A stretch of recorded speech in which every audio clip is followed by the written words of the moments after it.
Quando a Marília Mendonça faleceu naquele terrível acidente aéreo que lhe tirou a vida, eu vi vários colegas cristãos na internet chorando copiosamente aquele falecimento. E claro, quando alguém morre, qualquer pessoa morre, seja cristão ou não, a gente deveria sentir aquilo e sofrer aquilo. Mas eu me espantei com Marília Mendonça ter tantos fãs dentro da igreja. Porque eu imaginava que o tipo de música que ela cantava não representava muitos dos valores quais a gente compartilha. Aí eu e minha esposa entramos em uma maravilhosa jornada sociológica pela discografia de Marília Mendonça. Tudo para fins exclusivamente científicos. E começamos a ouvir música após música, canção após canção. E ficamos surpresos com os dois temas que mais aparecem nas canções de Marília Mendonça, que é chifre e sofrência. Nas músicas, geralmente, ou você é corno, ou você é quenga. Certo? Você tem geralmente dois temas nas músicas da Marília Mendonça. Ou você é alguém que foi traído, ou você é alguém que está, geralmente, em uma relação amorosa não muito compromissada. Eu fiquei torcendo que os cristãos fãs fossem do segundo grupo, e não do primeiro. Né? Ou do primeiro e não do segundo, dependendo aí da ordem que eu falei, que eu esqueci já. Né? Espero que o povo seja corno. Porque aí, pelo menos, você é vítima do mal do outro. Né? Porque a alternativa é fazer parte de uma sociedade do pega, mas não se apega. A sociedade em que normalizou um tipo de comportamento completamente oposto àquilo que a gente acredita como cristãos. Não estou dizendo que se você, porventura, ouviu uma, duas ou três músicas de Marília Mendonça e gostou do que ouviu, que você está longe do caminho de Deus. É possível, mas talvez não. Nem estou dizendo que você não deveria chorar o falecimento de um personagem cultural, mas me espanta o quanto nós, dentro do ambiente de igreja, normalizamos valores completamente opostos àquilo que a gente cresce aprendendo que é o certo no que diz respeito a relacionamentos. A gente vive numa época de pega, mas não se apega, e isso não é novidade. Ao longo da história do mundo, o sexo livre e a livre manifestação de seus impulsos libidinosos fez parte da humanidade desde o começo, sempre esteve aí para quem quisesse aproveitar um pouco ou um pouco mais do outro. Nesse contexto, Deus nos apresenta o casamento como um padrão para homens e mulheres que desejam se relacionar afetivamente. É irônico, eu lembro que há não muito tempo o livro Não Se Apega Não, de Isabela Farias, estava nas pilhas dos principais livros nas livrarias aqui da cidade. As pessoas querem apreciar as bênçãos dos relacionamentos sem ter que devolver as cobranças bíblicas para as relações intersexuais. Nós esquecemos que a Bíblia descreve relacionamentos sempre em termos de dívida, em termos de responsabilidade. Dentro das Escrituras, a gente encontra um padrão sempre muito bem estabelecido. E é a percepção de que o relacionamento entre homem e mulher, para fins afetivos, sempre se desenvolve na responsabilidade e no compromisso do casamento. Temos isso desde a criação do casamento, a gente vai ler Gênesis 2, a gente pode ir abrindo a sua Bíblia. A gente vê homem e mulher deixando o pai e mãe, criados para um relacionamento que requeria um compromisso, que cobrava uma responsabilidade. Deus intenta, nessa relação onde o intercurso sexual é a coroa consumadora, no tornar-se uma só carne, ele intenta que isso seja algo que acontece dentro da formação de um novo núcleo familiar, em absoluto compromisso um com o outro. Não é que o sexo faz o casamento, mas que o casamento possibilita o sexo de uma forma abençoada por Deus. O casamento é o modelo de relacionamento entre os sexos. Isso que a gente vai ler daqui a pouco em Gênesis 2, também é evocado em Efésios 5, quando fala de compromisso no relacionamento entre um homem e uma mulher. Cabe ao homem ter o compromisso de morrer por aquela que ele lidera, enquanto cabe à mulher ter o compromisso de se entregar sacrificialmente pelo seu marido. Para Paulo, o relacionamento entre homem e mulher está dentro de um conceito, dentro de um contexto de responsabilidade um com o outro, de compromisso e de entrega mútuas. Uma entrega financeira, emocional, física, sacrificial, espiritual, total. Esse é o chão firme onde cresce a intimidade entre o homem e a mulher. Os relacionamentos modernos tentam evitar isso. Você quer sempre ficar cada vez menos entregue ao outro. Criou-se a cultura de tentar não casar no civil, porque casar no civil transforma aquela união num contrato. E agora eu tenho uma dívida pública de conferir meus bens, de criar os filhos e de me manter naquele relacionamento. A gente tenta cada vez mais estar com alguém com o mínimo de compromisso possível. Isso vem nessa cultura de sexo livre, de revolução sexual, de pega, mas não se apega. É uma cultura de presepada. Esse é o nome da música da Marília Mendonça. Talvez seja a única música da Marília Mendonça que eu ouvi e que eu e a Isa nos entreolhamos e dissemos: talvez haja aqui um valor cristão no que está sendo dito. Eu peguei um trecho da letra, se você me der a liberdade. Sim, eu estou lendo Marília Mendonça no culto de domingo, mas você vai entender. O refrão da música diz assim, tem um contexto, tá? O contexto é, uma amiga da Marília Mendonça tinha um namorado que não valia nada. Enchia a cara de cachaça, bebia por aí, aparentemente traía ela o tempo todo, e ele não queria casar. Ele não queria se casar com a namorada. Não queria casar com a namorada de jeito nenhum. E elas, as amigas, estão tentando incentivar aqui o rapaz da história a casar com aquela moça que estava esperando que o matrimônio viesse a algum momento.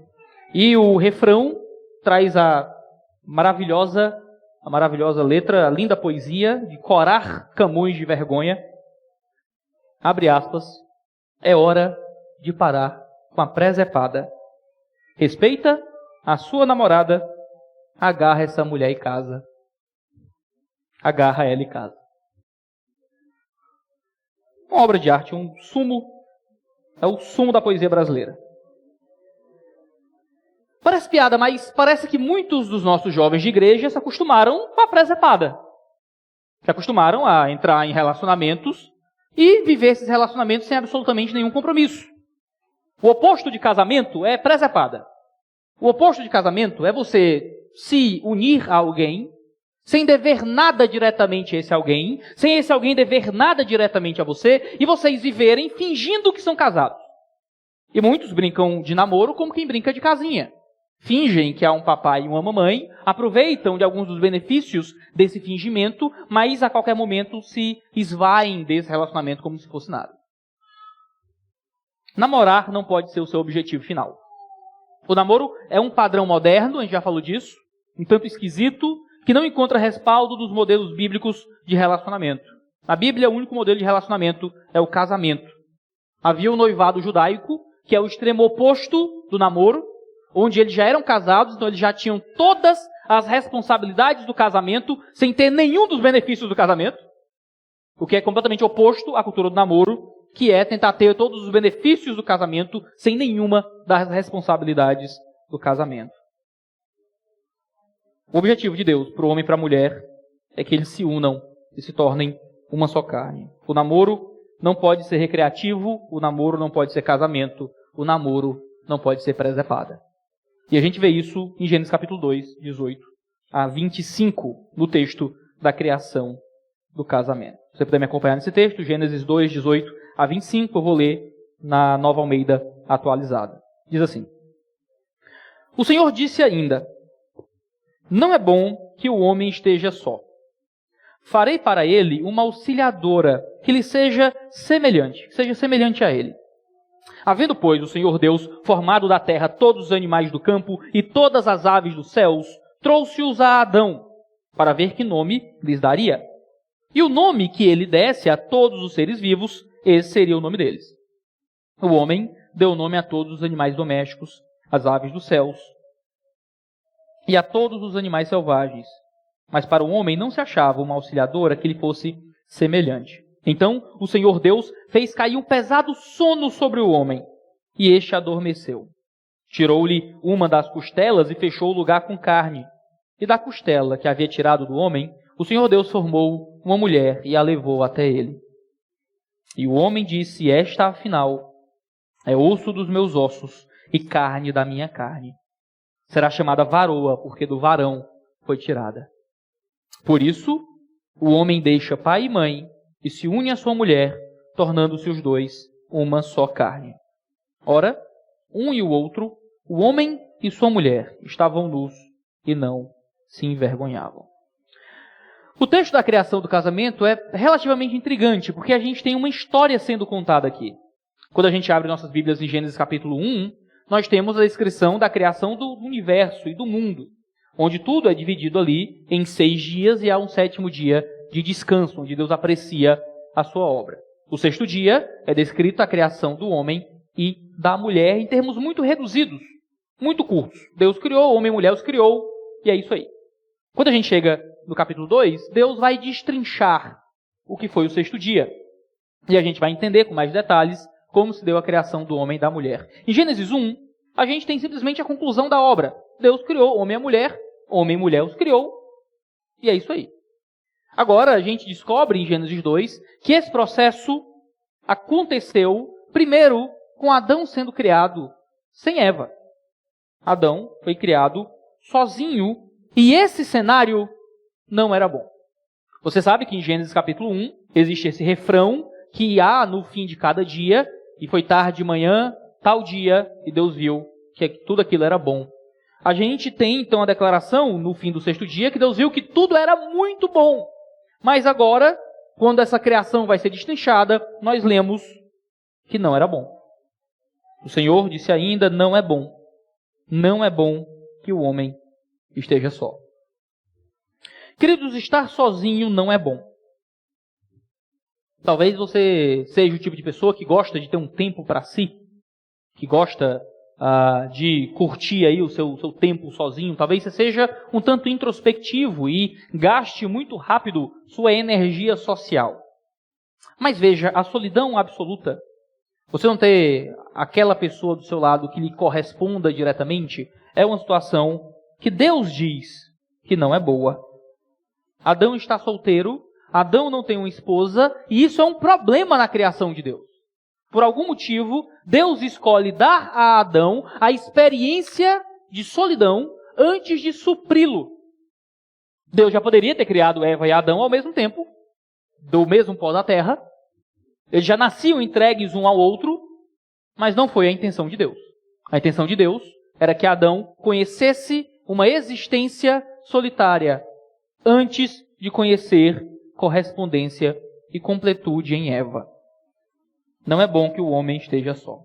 Farei para ele, então, uma auxiliadora que lhe seja idônea. Deus dá para Adão uma sensação de desconforto, não é bom para então lhe dar aquilo que seria bom, que seria Adão ao lado de sua esposa. Deixa eu dizer uma coisa que se tornou um tanto contracultural em alguns ambientes de igreja, mas que vocês vão ter que concordar comigo. Ser casado é melhor que ser solteiro. Não sou eu que estou dizendo, é a criação de Deus. Estar casado é melhor do que estar solteiro. Adão com Eva é melhor do que só Adão. E a gente vê isso na palavra de Deus. A gente vive numa cultura em que a gente precisa valorizar a solteirice também. A gente vai ter um tempo para conversar sobre isso ainda nessa série. Quem está solteiro não está quebrado. Quem está solteiro não tem um defeito. Pessoas solteiras também valem alguma coisa. Vidas solteiras importam. Algumas pessoas se sentem às vezes um pouco constrangidas quando na sua comunidade a gente é meio casado inteiro, sabe?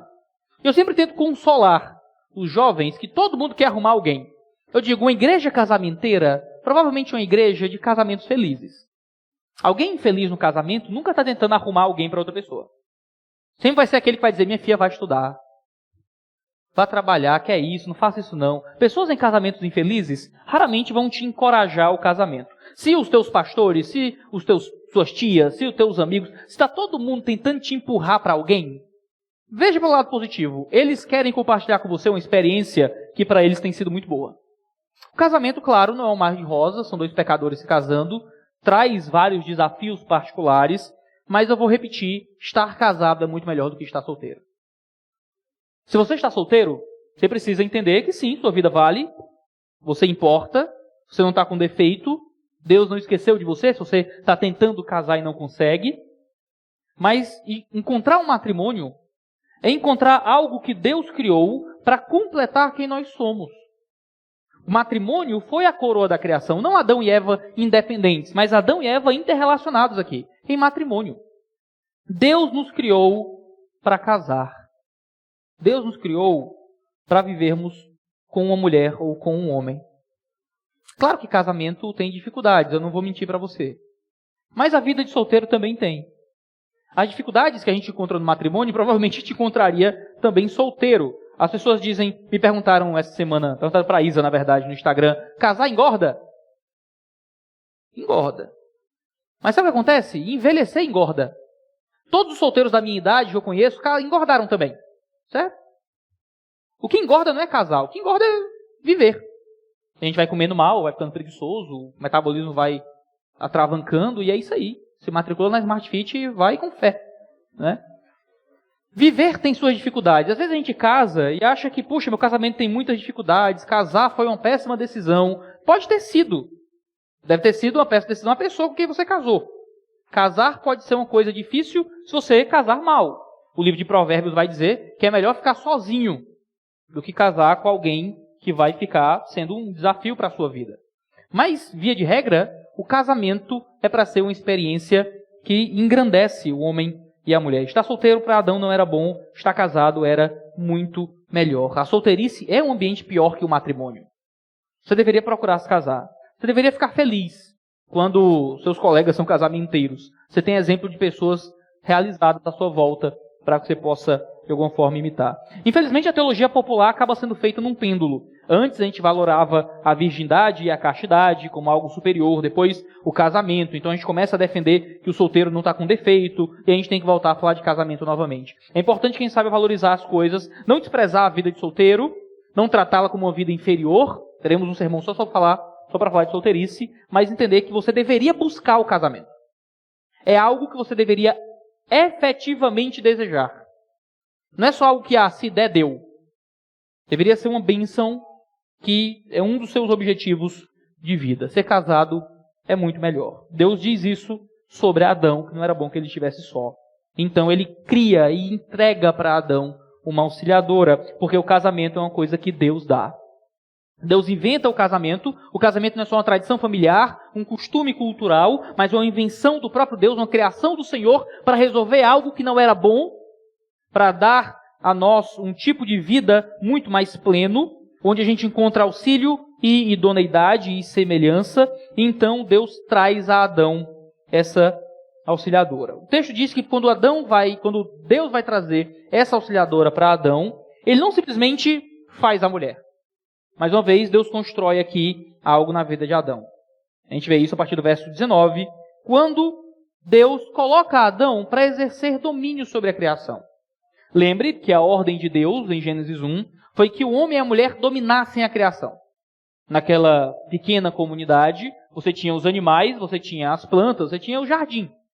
Com o tempo, obviamente, existiria tecnologia, existiria cultura, existiria algum nível de relação econômica, talvez algum tipo de relação política. O mundo ia ser cheio e uma sociedade se construiria e esse domínio do homem sobre a criação abarcaria todas as outras coisas. Mas naquele tempo, Adão tinha bichos e plantas para cuidar. Ele era um grande jardineiro daquele jardim. E Deus traz, a partir do verso 19 até o verso 20, os animais a Adão. E a função de Adão era dar nome aos animais. Na cultura hebraica era comum que aquele que dá nome é aquele que exerce algum tipo de autoridade. E Adão estava ali exercendo domínio e catalogando bichos, criando filos, dizendo quem era da onde, qual era o reino de quem, o que ia chamar o que. E Adão, diz o texto, deu nome a todos os animais domésticos, as aves dos céus e todos os animais selvagens. Mas para o homem não se achava uma auxiliadora que fosse semelhante a ele. Adão está exercendo domínio sobre a criação. E mesmo assim Adão não encontra aquilo que ele sequer entendia que estava procurando. Adão está dominando o mundo. E Adão continua não encontrando aquilo que ele precisava. Porque nós somos criados, veja só, a semelhança de Adão, pelos nossos pais, a pensar em casamento depois que a gente conseguir dominar o mundo bastante. Então você não pode casar agora porque você ainda não tem o emprego dos sonhos. Você não pode casar agora porque você ainda não tem um carro do ano. Você não pode casar agora porque você não terminou o seu doutorado em Londres. Você ainda não conquistou a sua casa própria. Quando você tiver tudo isso, minha filha ou meu filho, Aí você pensa em casamento, aí você pensa em matrimônio. Claro que é correto que os pais pensem sobre a formação dos filhos. Muitas vezes o casamento gera alguns níveis de desafios de estudo, de trabalho que os filhos têm que estar preparados para enfrentar. Mas muitas vezes nós ensinamos nossos filhos que o casamento é uma parte inferior da vida, sempre subserviente a conquistas financeiras, acadêmicas e profissionais. Como se o casamento fosse algo que vem para atrapalhar aquilo que realmente importa na vida, que é o dinheiro, que são os bens, que são as coisas que a gente vai conseguir. Minha esposa brinca que se ela fosse esperar ficar rica para casar, ela estava solteira até hoje. Né? E não é essa a realidade. Muitas vezes nós queremos que os nossos filhos casem aos 20 e poucos, tendo conquistado mais do que a gente tem aos 40 ou 50. Muitas vezes a gente acha e passa a acreditar que só vale a pena casar quando a gente já conquistar o mundo o bastante. Mas Adão estava dominando a criação e dominar sozinho não bastava. Dominar a criação sozinho não bastava. No fim das contas, você está velho, você está sozinho, você tem suas coisas, mas você não tem ninguém. Você morre só com enfermeiras ao lado da sua cama, sem ter o carinho de ninguém cuidando de você, porque a sua vida simplesmente foi colocada em torno daquilo que não dura, daquilo que no fim das contas não importa. Qual é o nosso verdadeiro sucesso? Nos salmos da peregrinação, os judeus cantam que ficaram como quem sonha quando saíram da escravidão, e eles dizem e declaram que a bênção de Deus está sobre o homem que tem a sua família em volta da sua mesa. De que o sucesso do israelita, ele ser abençoado pelo Senhor, era ter uma mesa, era ter a sua esposa e ter os seus filhos em volta. Isso é um sonho, de verdade. Isso é sucesso. Quando a gente sacrifica isso em nome de outras coisas, e vive a nossa vida sacrificando o ideal de matrimônio em busca de acumular bens e recursos, a gente está trocando aquilo que é mais valioso por algo que vale menos. Sabe aquele jogo? Sempre tem aqueles jogos na TV de humilhar pobre para dar algum dinheiro, né? Você não vai só ser ajudado, você vai ser humilhado em rede nacional para depois ser ajudado aí pelos programas de auditório. Aí tinha um que era assim, eram as crianças dentro de umas cabines com um fone de ouvido. Aí eles perguntavam, você troca R$1 milhão por 2 quilos de bala Juquinha? Aí a pessoa não sabe o que foi. Ela só responde sim ou não, do susto. Sim! Né? Aí ia lá o pobre com 3 quilos de bala Juquinha para casa, uma tristeza. Né? A gente vive, às vezes, sabe, um programa de auditório. É Deus dizendo, você troca um lar, uma família, os seus filhos, a sua esposa. Você teria uma pequena igreja para você, homem, pastorear e cuidar. Você, esposa, tem um homem para você ser auxiliadora e juntos dominarem a criação, governarem o mundo, honrarem a Deus, construírem filhos como flechas nas mãos de um guerreiro para servir a esse mundo, para levar o evangelho, para construir uma sociedade mais justa. Ou você quer um carro zero? Ou você quer tentar lutar para engordar a sua conta bancária? E nem sempre nós fazemos a melhor escolha. A gente prefere lutar por coisas. Claro, o livro de Provérbios diz que você primeiro constrói a sua casa antes de construir família. Você não vai desempregado, desempregada, sem ter onde cair morto, viver de amor. E tentar levar a filha de alguém sem você ter como prover. Provisão é um assunto extremamente importante. Mas não se engane. É muito fácil que a ideia de que eu vou prover para poder constituir casamento se torne eu preciso dominar o mundo para então constituir casamento. Queridos, dominar o mundo sozinho é muito triste. Deus intentou que nós governássemos a criação juntos. A ordem que Deus dá em Gênesis capítulo 1 é para o homem e para a mulher, para que ambos dominem a criação. Adão não deveria dominar a criação sozinho, mas ele deveria governar a criação e cuidar da cultura acompanhado. É papel não só dos homens ou das mulheres, mas da família, cuidar desse mundo caído. É triste que a cultura de namoro destrua isso.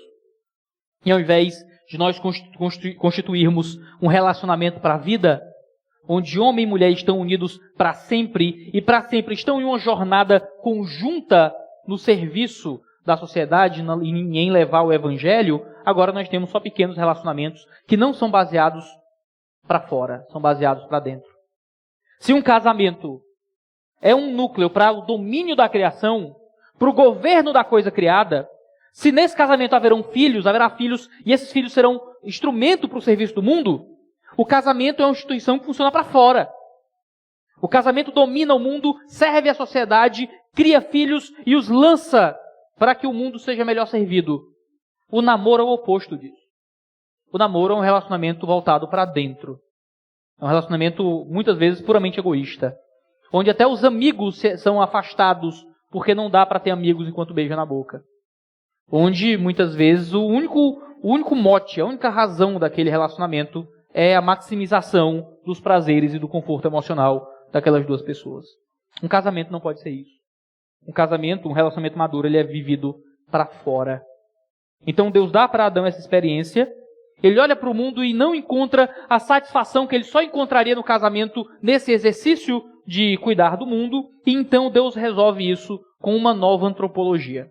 Deus muda a criação que ele fez. Isso é muito interessante. Porque Deus cria o homem e Deus então muda a constituição do homem daquela criação primeira que Deus fez. Deus faz com que Adão caia em um pesado sono. Primeiro caso de anestesia geral da história. E então tira uma costela de Adão. Ele arranca um pedaço daquilo que ele tinha criado. E no processo de fazer aquilo que não era bom ficar bom, Deus não adiciona, Deus remove. Deus, ainda antes da entrada do pecado no mundo, tira parte do homem e deixa ele com um pedaço faltando. Deus tira a costela e bota carne no lugar. E então, desse pedaço do homem que Deus tira, Deus constrói algo muito maior que este pedaço. Deus constrói uma mulher para Adão e então leva essa mulher até Adão. Adão então diz: esta afinal é osso dos meus ossos, carne da minha carne, será chamada varoa, porque do varão foi tirada.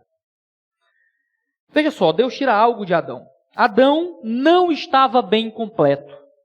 Adão não estava bem completo. E então, Adão precisa receber da parte de Deus uma falta. E Deus faz algo faltar em Adão para que a mulher se torne o suprimento dessa falta. Para que agora Adão encontre na mulher a plenitude que lhe faltava quando ele estava completo sozinho. A autossuficiência é terrível.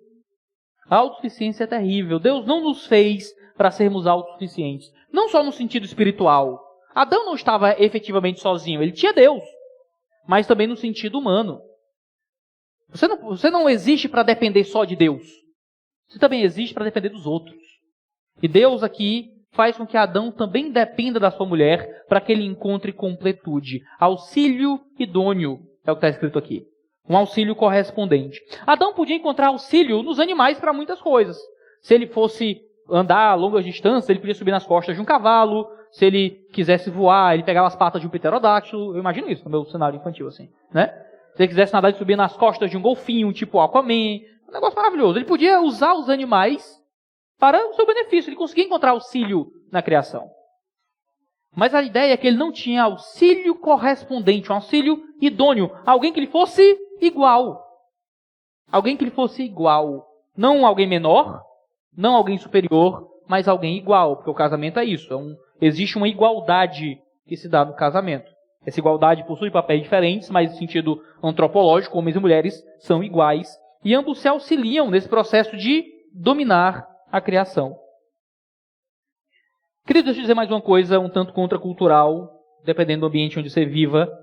Mas o homem tem algo que lhe falta até que ele case. Você que está solteiro, você não está quebrado. Mas você que está solteiro, você pode dominar o mundo. E você vai continuar faltando alguma coisa. Tendo falta de alguma coisa. Porque você pode ter todo o dinheiro, você pode ter todo o recurso, você pode ter todo o domínio, toda a beleza, você pode ter todo o poder. Se você não tem uma esposa, lhe falta algo que nada nesse mundo vai poder lhe corresponder. Porque Deus gerou em nós uma falta. C.S. Lewis não era que dizia que existe dentro do homem um vazio do tamanho de Deus, que só Deus pode suprir? É verdade, mas existe também no homem um vazio do tamanho de uma esposa. Que só a esposa pode suprir. E que nada, absolutamente nada, vai poder ser colocado no lugar. A mulher, semelhantemente, foi criada para suprir esse vazio. E agora, a mulher ela pode encontrar missão em onde quer que seja. Função em qualquer ambiente. Mas Deus a criou para o suprimento de um vazio que Ele gerou no homem. Então a gente tem aqui essa maravilha, essa dança da criação, onde nem homem nem mulher conseguem viver sozinhos de fato. Onde, claro, a existência na solteirice é uma existência digna diante de Deus, e Deus transforma o celibato em um dom que tem uma função, mas Deus constrói o casamento para entregar um tipo de suprimento que não se encontra em nenhum outro lugar. A mulher foi criada para se casar.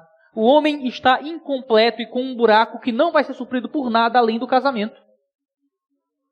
Você não deveria se contentar com essa cultura de namoro. Você não deveria se contentar com o pega e não se apega. Você não deveria se contentar com as presepadas que esse mundo tentam nos vender. Porque é só o casamento que nos completa antropologicamente. A mulher não está preenchendo aquilo que ela foi criada para preencher até casar. O homem não está completo até ele encontrar a unidade nesse casamento.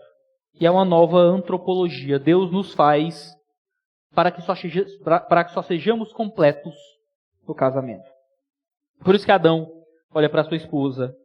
Ele diz, osso dos meus ossos, carne da minha carne. Ele estava dominando a criação, mas é quando ele encontra a esposa que ele encontra alguém que era ele. Ele encontra ele, ela é osso dos meus ossos, o osso dela foi feito dos meus ossos, a carne dela foi feita da minha carne, ela foi feita para mim, nós somos completamente correspondentes. Nós somos completamente correspondentes. Adão vê em Eva um tipo de correspondência profunda que ele não consegue encontrar em mais nada. Meu querido, o casamento foi feito para ser um ambiente de segurança e de correspondência que você não vai encontrar na amizade. Um tipo de correspondência, um tipo de integridade que você não encontra no relacionamento entre pai e filho, ou de patrão e empregado, ou de irmãos da igreja. O casamento sempre vai ser um tipo de unidade, de entrega muito maior que qualquer outra coisa. Se você prefere seus amigos à sua esposa ou ao seu marido, você tem um problema. Se você prefere os seus pais à sua esposa ou ao seu marido, você tem um problema. Se você prefere os seus filhos à sua esposa ou ao seu marido, você tem um problema. Existe um tipo de unidade dentro do casamento que só o casamento pode dar. Os filhos podem ser pedaços de você, mas a sua esposa é você. Vocês dois tornam um tipo de unidade tão profunda e tão inseparável que não existe mais um sem o outro. Onde não existem mais os meus planos, ou os meus sonhos, ou as minhas vontades, você olha para o outro e você encontra totalidade, completude e correspondência. Coisa que o namoro não pode te dar. O namoro te dá borboletas no estômago. Te dá aquela sensação do desconhecido e daquela coisa que está sendo conquistada e descoberta ali, mas isso passa muito rápido. E depois que passa, o que é que sobra? Só sobra aquilo que você estiver disposto a construir em correspondência e profundidade, que só encontra lugar seguro no casamento. É isso que o amor faz, é isso que a aliança faz, é isso que a entrega faz. É assim que Adão olha para sua mulher, vê como parte de si, de forma profunda e absoluta. O casamento nos faz olhar para as coisas com lentes muito novas. E o casamento deturpa a forma como a gente vê o mundo. Deturpa. Você não consegue mais ver as coisas da mesma forma. E você vê o mundo, às vezes, com alguma dose de falsidade e de corrupção. Deixa eu dizer isso com muito cuidado, para você não achar que eu estou maluco. Mas você perde a possibilidade de olhar para o mundo de forma objetiva, de forma neutra, como um cientista. Você não consegue mais interpretar as coisas a partir de um ponto de isolamento, como se estivesse estudando e dissecando sapos num laboratório. Você agora vê os mundos pelos olhos da completude que o casamento te deu. Quando você olha o livro de Cantares, você tem Salomão olhando para a Sulamita, e a Sulamita, ela se desculpa com Salomão. Ela pede desculpa porque ela trabalhou muito no sol quente e a pele dela estava escura. Nos tempos antigos, você era mais bonito se fosse mais branco. Por quê? Porque era difícil ser branco. Todo mundo trabalhava no sol quente, pobres viviam debaixo do sol, tendo que trabalhar no campo, então todo mundo era queimado, tinha a pele queimada. Então, se você vivesse dentro de um palácio ou de uma casa, você provavelmente era um nobre e por isso sua pele era mais esbranquiçada e aquilo era considerado um padrão de beleza. Hoje é o contrário, todo mundo trabalha dentro de escritório, dentro de casa, os padrões de beleza estão envolvidos com peles bronzeadas, porque você pode ir para uma praia, se bronzear ou o que é que seja. A beleza sempre esteve relacionado àquilo que é mais difícil de conseguir e os padrões culturais vão se relacionando a isso. Quando todo mundo morria de inanição, bonito era ser gordo. Agora que todo mundo se entope de McDonald's, bonito é ser magro, né? E a vida vai sempre virando nesse tipo de ciclo. Ela pede desculpa por estar com a pele queimada e ele responde dizendo que ela é a mulher mais linda de todas. Veja, de acordo com o padrão de beleza daquele tempo, a Sulamita não era objetivamente a mulher mais bonita de todas. Mas Salomão, ele não consegue mais olhar para o mundo objetivamente. Porque Salomão fez uma aliança. Veja, eu espero que todos os maridos dessa igreja achem sua mulher a mulher mais bonita do mundo. Todos ao mesmo tempo. Eu quero que nenhum concorde com o outro. Certo? Que nenhum concorde com o outro. Porque a gente perde a possibilidade de olhar para a vida de uma forma neutra e objetiva. Agora a gente olha para a vida a partir dos olhos dessa aliança. A gente não vê mais as coisas com neutralidade. Agora a gente vê de acordo com as lentes dessa unidade absoluta, onde eu posso olhar para a mulher e dizer, essa é carne da minha carne, essa é osso do meu osso. E nós agora somos presos em um tipo de relacionamento e de aliança que absolutamente nada nesse mundo pode nos dar. A gente olha para o mundo com as lentes de uma nova unidade antropológica que a vida não pode nos devolver. É muito triste quando as pessoas se casam como quem arruma um emprego. E se casam como quem namora. Porque no namoro, o namoro é um grande cine. O namoro é um estágio. E se você conseguir uma proposta de emprego melhor, muitas vezes você troca. E o jovem chega e diz, pastor, estou namorando com a fulana, mas eu estou começando a gostar da outra fulaninha. O que é que eu faço? Eu digo, larga a fulana e não fica com a outra fulaninha. Porque a outra fulaninha não merece um cafajeste e essa fulaninha também não merece um cafajeste. Então, você fica sozinho até deixar de ser cafajeste. Aí depois você começa a procurar alguém para viver direito. A gente namora como quem entrega currículo. Se algo mexer um pouco mais no seu coração, aí você vai para onde seu coração muitas vezes aponta. O casamento não é assim. O casamento não pode ser assim. Mas muitas vezes a gente leva a estrutura do namoro para o casamento. E a gente vive em busca de salários melhores ou condições mais agradáveis de trabalho. Enquanto a gente se dedica a um emprego, a gente acaba enviando currículos a outros ou aceitando ainda aqueles e-mails daquele site onde a gente colocou o nosso currículo há um tempo atrás. Eu conheci gente muito triste, porque descobriu que existiam mulheres mais bonitas do que a sua, ou mais inteligentes que a sua, ou mais legais que a sua, ou até mais espirituais que a sua. O ponto perdido é que quando você se casa, você não está fazendo uma aliança com as qualidades de alguém. Você não está fazendo uma aliança com a aparência de alguém, com a personalidade de alguém, com certos hábitos de alguém. Quando você se casa, você faz uma aliança com a pessoa em si. Porque a aparência, os hábitos, os gostos, tudo isso muda com o passar do tempo. E todos que somos casados há mais de 6 meses, podemos testemunhar o quanto a gente muda no casamento. E você não precisa mudar de marido, já que seu marido muda tanto no casamento. Você não tem que mudar de esposa, sabendo que você casa com uma esposa nova a cada 6 meses. A gente muda muito constantemente. Os hábitos mudam, os gostos mudam, os prazeres mudam. E a gente não pode achar que quando a gente casa com alguém, a gente está simplesmente casando com uma personalidade. Porque o namoro é isso. Ela mudou muito, pastor. Ele mudou demais. Quando eu comecei a namorar, essa não é a pessoa por quem eu me apaixonei. Sabe o que acontece quando você casa e a pessoa muda? Você continua casado. Sabe o que acontece quando você namora e a pessoa muda? Não devia nada a ela mesmo. Mudou, né? E parece que mudar vira um contrato tácito de que permite que haja ali um tipo de divórcio. Veja, quando você casa com sua esposa, você deve ser apaixonado pelas qualidades dela. Você pode dizer que nunca conheceu uma mulher tão bondosa, tão dada ao cuidado dos outros, tão carinhosa, tão determinada, tão corajosa a enfrentar desafios. Você pode amar cada uma das qualidades dela ou dele. Mas você tem que estar ciente que você não está casando com qualidades específicas, mas com uma pessoa que cultiva aqueles atributos morais. Ainda que seu marido ou sua esposa perca essas qualidades, ainda que a personalidade mude, ainda que o caráter se fragmente, ainda que a pessoa fique feia ou adoeça, a aliança ainda permanece, o amor ainda deve florescer todas as manhãs. Você vai conhecer mulheres mais bonitas que a sua esposa. Você vai conhecer mulheres mais legais que a sua esposa. Você vai conhecer mulheres mais inteligentes que a sua esposa. Você pode conhecer mulheres mais espirituais que a sua esposa. Sabe o que você não pode conhecer? Outra sua esposa. Isso não vai dar.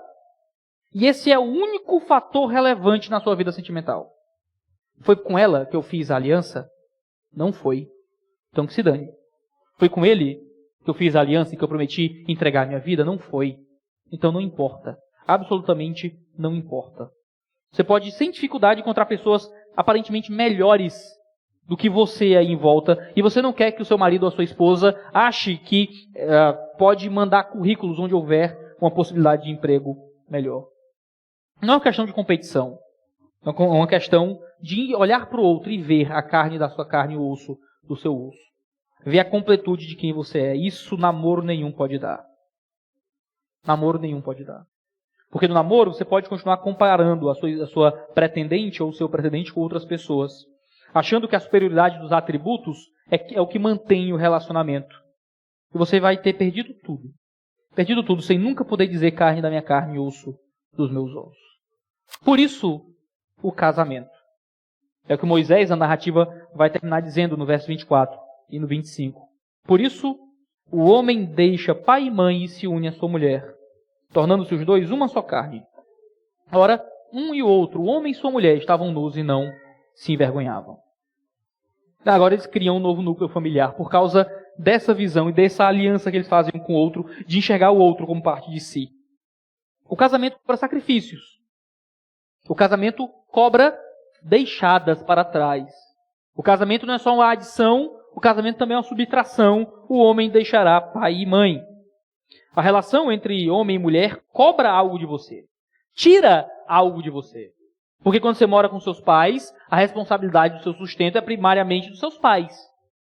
Eles tomam as decisões importantes, eles se importam com aquilo que é mais grave, eles sustentam a casa.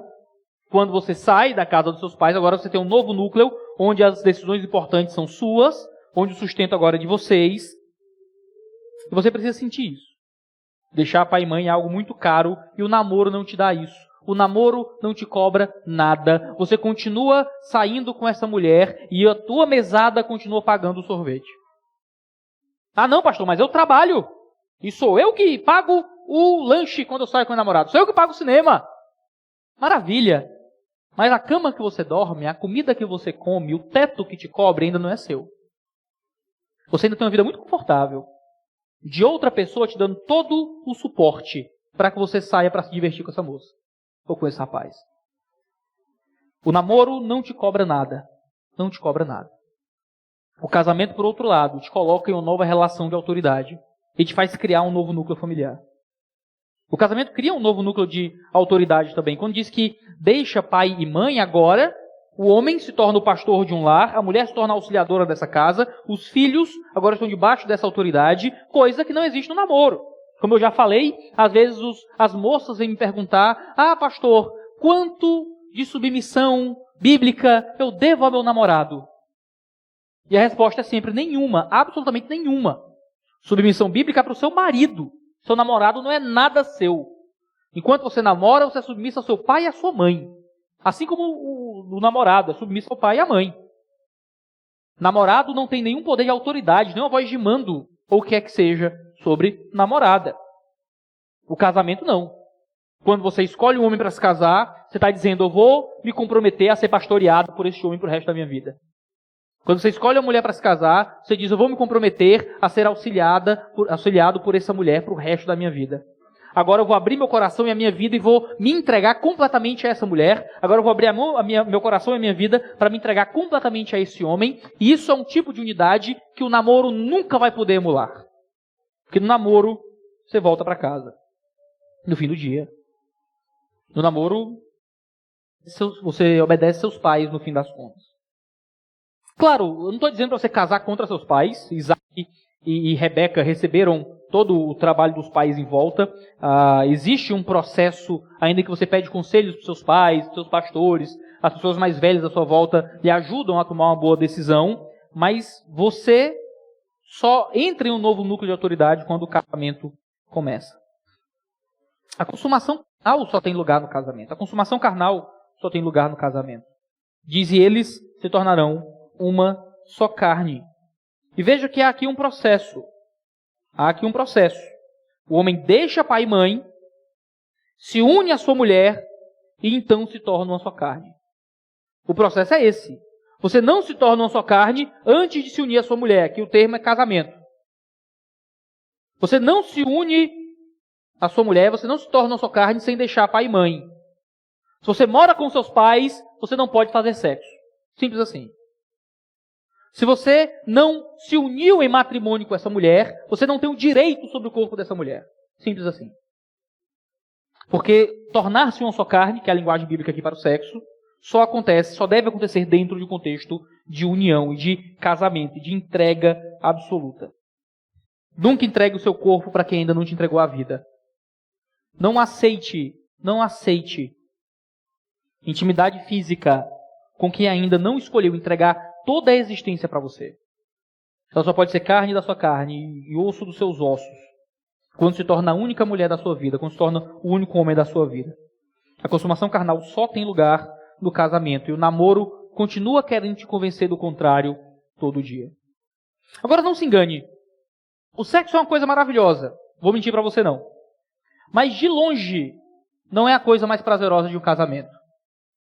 O namoro continua dizendo pra gente que casar vai ser uma grande maravilha de liberdade sexual. E que casar tem que ter como primário objetivo satisfazer as vontades que o namoro não deixa de satisfazer. Querido, casar para satisfazer seus desejos sexuais é tipo se hospedar no Gran Marquise por causa do Wi-Fi. Você perde o que é mais importante. Você perde de vista o que é melhor na relação a dois. Você se casa, então, com a frustração. A menos que você permita ter suas compreensões transformadas pelo Espírito Santo dentro do casamento. Há uma transformação espiritual inexplicável quando um casal contrai matrimônio. E tudo muda de uma forma muito intensa. Almoçar juntos se torna um ato de culto. Deitar abraçado se torna um dos grandes momentos do dia. O olhar fixo dos olhos acaba vencendo muitas peças cinematográficas. O mundo diminui e o outro cresce quando vocês se permitem em um tipo de aliança que o namoro nunca vai poder dar. É por isso que Gênesis descreve a criação da mulher e do homem nesse estado de insatisfação que é gerado em Adão. Existe uma autoridade de domínio que Adão exerce sobre as coisas, mas ele só encontra a completude real na sua mulher. A mulher foi criada para satisfazer diretamente essa necessidade. O homem pode encontrar satisfação no sucesso profissional, nas glórias terrenas, em títulos acadêmicos, em tamanho de carros, em distâncias de viagens, mas nada nunca poderá satisfazê-lo como uma esposa. C.S. Lewis já escreveu que nós somos crianças ignorantes brincando na lama, enquanto nos é oferecido um banquete e então férias na praia. Jovens que não desejam se casar para apreciar a vida de solteiro abandonam o banquete da felicidade para lamber borras sujas de migalhas de realização na vida de solteiro. Por isso o casamento. Mas veja, existe uma unidade no casamento e uma abertura no casamento que nunca pode ser dada no namoro. Encerra o texto dizendo: ora, um e outro, o homem e a sua mulher, estavam nus e não se envergonhavam. Agora existe um ambiente livre de nudez. Mas essa nudez é física, mas a nudez física só simboliza uma nudez muito maior. No curso de noivos, eu sempre pergunto para os jovens: eu vou te dar uma oportunidade no domingo. Vou te chamar lá no púlpito e vou lhe dar duas opções. Você vai ficar pelado. Totalmente pelado. Vai tirar a roupa na frente da igreja todinha. Segunda opção. Aí a pessoa responde: a segunda, pastor. Né? Digo: segunda opção. Você vai contar o seu segredo mais profundo. Você vai abrir o seu coração e revelar o que há de mais terrível e triste dentro da sua alma. De todas as vezes que eu fiz essa proposta, que certamente é só hipotética, todos escolheram contar o segredo mais profundo. Porque veja, nós lutamos para proteger o nosso corpo, muito mais do que a gente imagina. Você prefere que vaze na internet o print da conversa mais vergonhosa no WhatsApp do que uma foto sua despido ou despida. A nudez física é a nossa intimidade mais profunda, que é reservada unicamente para o matrimônio. Por isso que eles podiam estar nus e não encontrar vergonha. Porque o pecado não tinha entrado naquele relacionamento e havia abertura total e profunda, que era do corpo, mas se era do corpo, também era de quem eles eram por completo. O lugar dos segredos, o lugar de expor todas as inseguranças e dores, sempre vai ser o matrimônio. Raramente o namoro, onde muitas vezes você conta os segredos mais profundos da sua alma para alguém que daqui a pouco não é mais nada seu. E você abre a profundidade do seu coração e muitas vezes mostra o corpo e abre a vida e permite um tipo de intimidade física com alguém que você jura que vai ser o seu marido ou a sua esposa e que daqui a 6 meses, daqui a 1 ano, você nem quer ver mais na sua frente. O casamento é que nos dá esse ambiente de nudez segura, de abertura com segurança. Eu tenho falado muito, e permita-me concluir falando sobre isso, eu tenho falado muito sobre pureza sexual nessa série sobre namoro. E eu quero muito que você se case por causa disso, por causa da pureza sexual. Eu quero que você case e case logo. Mas eu quero que você case com responsabilidade. Eu quero encorajá-lo a se casar, quero encorajá-lo a contrair matrimônio. Mas eu quero que você não tome decisões apressadas. Converse com seus pais, converse com sua mãe, converse com os pastores. Faça curso de noivos. Não quero que ninguém me ligue na segunda-feira dizendo, pastor, casei. Entendi o sermão. Estou saindo agora aqui do cartório. Você não entendeu o sermão. Certo? Eu quero encorajá-lo ao casamento. Mas também não seja maluco. Certo? O mínimo de bom senso. Converse com as pessoas responsáveis, mas isso não é o nosso pecado, geralmente. Geralmente, o nosso pecado não é casar feito doido, apressado, rápido demais. Acontece de vez em quando. O nosso pecado, geralmente, é de adiar, delongar absolutamente o matrimônio, até quase a insuportabilidade. Deixa eu perguntar para os casais que namoram aqui na igreja. O que é que falta para você casar? O que é que falta para você casar? Por que é que você não quer casar? A cultura do namoro tem feito do casamento um item indispensável, adiável indefinidamente. Mas por que é que você não casa logo? Por que é que você não casa ainda? Foi porque te disseram que você tem que alimentar 100 cabeças numa festa para que você possa constituir uma família? Foi porque te disseram que você tem que começar aos 20 e poucos com o nível de vida que seus pais só conquistaram aos 40 ou aos 50? Foi porque você acreditou que só pode iniciar um lar cristão depois que tiver a oportunidade de ser vista desfilando por uma noite com um vestido de milhares de reais? Foi porque te disseram que você precisa ainda realizar todos os sonhos frustrados dos seus pais que eles não conseguiram realizar em você? Foi porque te disseram que você precisa concluir sozinho ou sozinha todas as escalas acadêmicas e profissionais possíveis até o limite, só depois pensar em constituir família? Foi porque te disseram que juntar tesouros na terra vale mais que criar filhos para o reino? Por que é que você não quer se casar ainda? Foi porque te disseram que era melhor ir testando com as erradas até encontrar a certa? É porque você já não se incomoda mais em viver uma vida de intimidade sexual enquanto namorados? Então casar não vai mudar muito as coisas mesmo? Por que é que você não quer casar ainda? Você pode casar quando você quiser. Você pode adiar o seu casamento. Mas se você está tratando a filha dos outros como se fosse festa, você não tem o direito de esperar melhores circunstâncias. Se você está vivendo debaixo de presepada, é hora de você respeitar a filha de alguém, o filho de alguém, respeitar a pessoa que Deus colocou do seu lado, e então passar a fazer um tipo de aliança que cobra alguma coisa de vocês. O Salmo 127 fala da bênção que são os filhos tidos na mocidade, na juventude. E filhos tidos na juventude são filhos de casais que casaram na juventude. Provérbios 5,18 ordena que você se alegre com a mulher da tua mocidade. Malaquias 2,14 fala de você ser fiel à mulher da sua mocidade. O Antigo Testamento era um tempo onde se casava muito cedo. Muito cedo. No livro de Cantares, veja só, eles lamentam porque a irmã começou a ter os seus seios crescendo. E quando os seios da irmã começam a crescer, entendem que ela já está pronta para o casamento. Era um tempo muito diferente do nosso, obviamente. As pessoas se casavam praticamente adolescentes. Pessoas ali, 14, 15, 16 anos já estavam casando.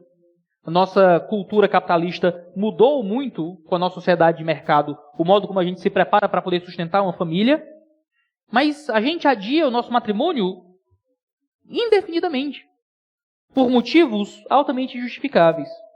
Hebreus 13:4 diz que é digno de honra o matrimônio, e que o matrimônio deve ser digno de honra entre todos, não só entre os casados, porque isso dá força contra a imoralidade sexual.